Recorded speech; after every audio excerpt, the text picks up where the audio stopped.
If you're trying to get home to the US from Europe, life becomes more complicated at the stroke of midnight EDT Friday night. Foreigners from most European nations, but not the United Kingdom and a handful of other countries, will be banned from coming to the U.S. under President Donald Trump's announced travel restrictions due to the coronavirus outbreak worldwide. And Americans taking return flights to the U.S. will face their own issues. Here's what you need to know before the ban takes effect.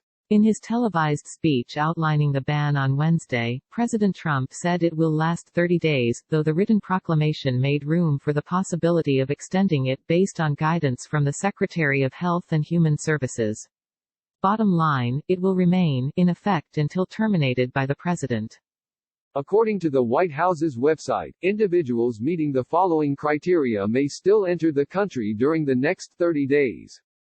In an interview with CNN, Vice President Mike Pence, who is spearheading the federal response to the virus, said every American and permanent legal resident returning from Europe will be expected to self-quarantine themselves for 14 days to make sure they aren't at risk for spreading COVID-19.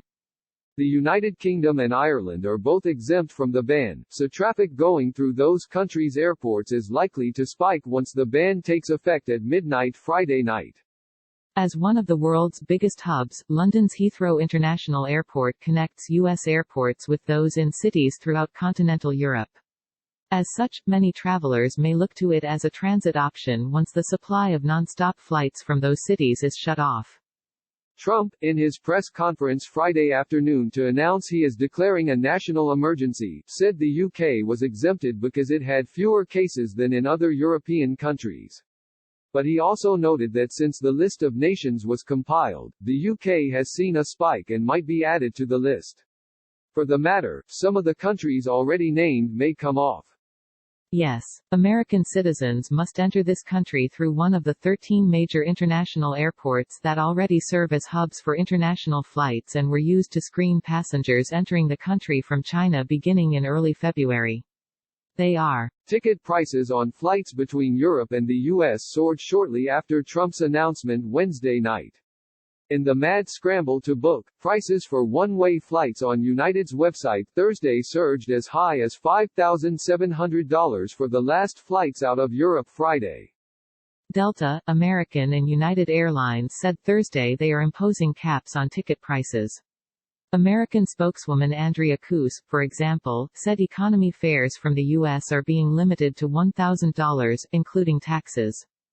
Delta issued a travel waiver late Wednesday covering flights between the USA and Europe, raising the possibility that other carriers would follow suit. Delta Airlines, Delta said it will waive ticket change fees for passengers traveling to, from or through Europe and the UK through May 31. The waiver applies to travelers who purchased tickets before March 11.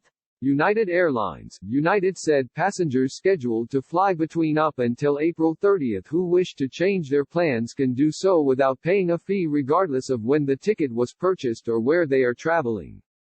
American Airlines, American said passengers will not have to pay a change fee if they meet the following criteria.